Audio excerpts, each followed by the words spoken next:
Dans certains cas, il peut être intéressant de lier un recrutement à une levée de fonds en intégrant au sein de l'entreprise un associé opérationnel.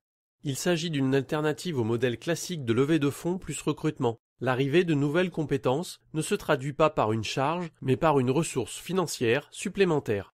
Cette nouvelle recrue, un peu particulière, apporte des compétences complémentaires à celles de l'équipe en place, du financement par l'apport financier provoqué par son entrée au capital, son réseau et ses expériences qu'elle a tout à fait intérêt à mettre au profit de l'entreprise.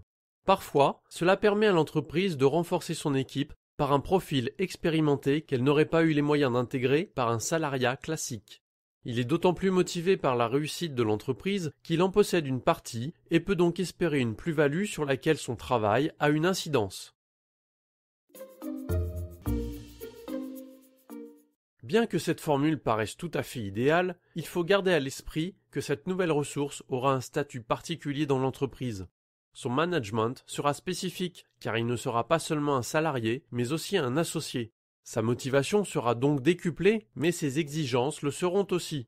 En cas de litige, particulièrement s'il n'est un différend lié à une divergence de stratégie, la séparation peut être encore plus délicate qu'avec un salarié classique. Il est donc indispensable de mettre les choses clairement au point avec la personne concernée, de prévoir contractuellement la séparation dans son contrat de travail, dans le pacte d'associés. Mieux vaut prévoir le pire pour ne pas avoir de mauvaises surprises.